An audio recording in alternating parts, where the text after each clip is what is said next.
নেপালের দক্ষিণাঞ্চলীয় পারসা জেলায় একটি মসজিদে ভাঙচুরের ঘটনাকে কেন্দ্র করে তীব্র উত্তেজনা ছড়িয়ে পড়েছে। সেই মসজিদ ভাঙচুরের দৃশ্য টিকটক সহ অন্যান্য সামাজিক মাধ্যমে ছড়িয়ে পড়ে।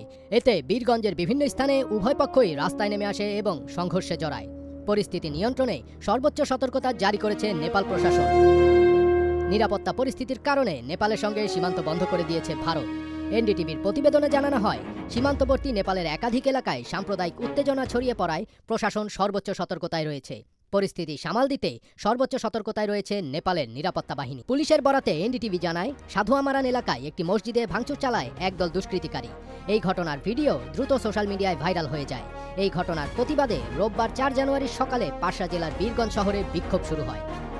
প্রতিবেদনে আরও বলা হয়, থানুসা জেলার ঘটনায় বীরগঞ্জে প্রতিবাদে নামেন বিক্ষোভকারীরা। রাস্তায় টায়ার জ্বালিয়ে বিক্ষোভ দেখানো হয়, কিন্তু পরিস্থিতি দ্রুত নিয়ন্ত্রণের বাইরে চলে যায়। এক পর্যায়ে বিক্ষোভকারীরা পুলিশের ওপর ইট পাটকেল নিক্ষেপ করে এবং একটি স্থানীয় পুলিশ স্টেশন ভাঙচুর চালায়। পরিস্থিতি নিয়ন্ত্রণে পুলিশ প্রায় 6 রাউন্ড কাঁদানে গ্যাস নিক্ষেপ করে বলে জানানো হয়েছে। স্থানীয়রা জানিয়েছেন, ধর্মীয় অনুভূতিতে আঘাত হানার অভিযোগে ইতোমধ্যেই ওই 2 যুবককে পুলিশের হাতে তুলে দেওয়া হয়েছে। তবে এতেও উত্তেজনা কমেনি। উভয় পক্ষই এখনও একযোগে বিক্ষোভ চালিয়ে যাচ্ছে। এদিকে ধর্মীয় ও সামাজিক বিষয় নিয়ে 2 সম্প্রদায়ের মধ্যে উত্তেজনা ও সংঘর্ষের পর শহরে শৃঙ্খলা ফিরিয়ে আনতে সোমবার সন্ধ্যা থেকে কারফিউ জারি করে স্থানীয় প্রশাসন।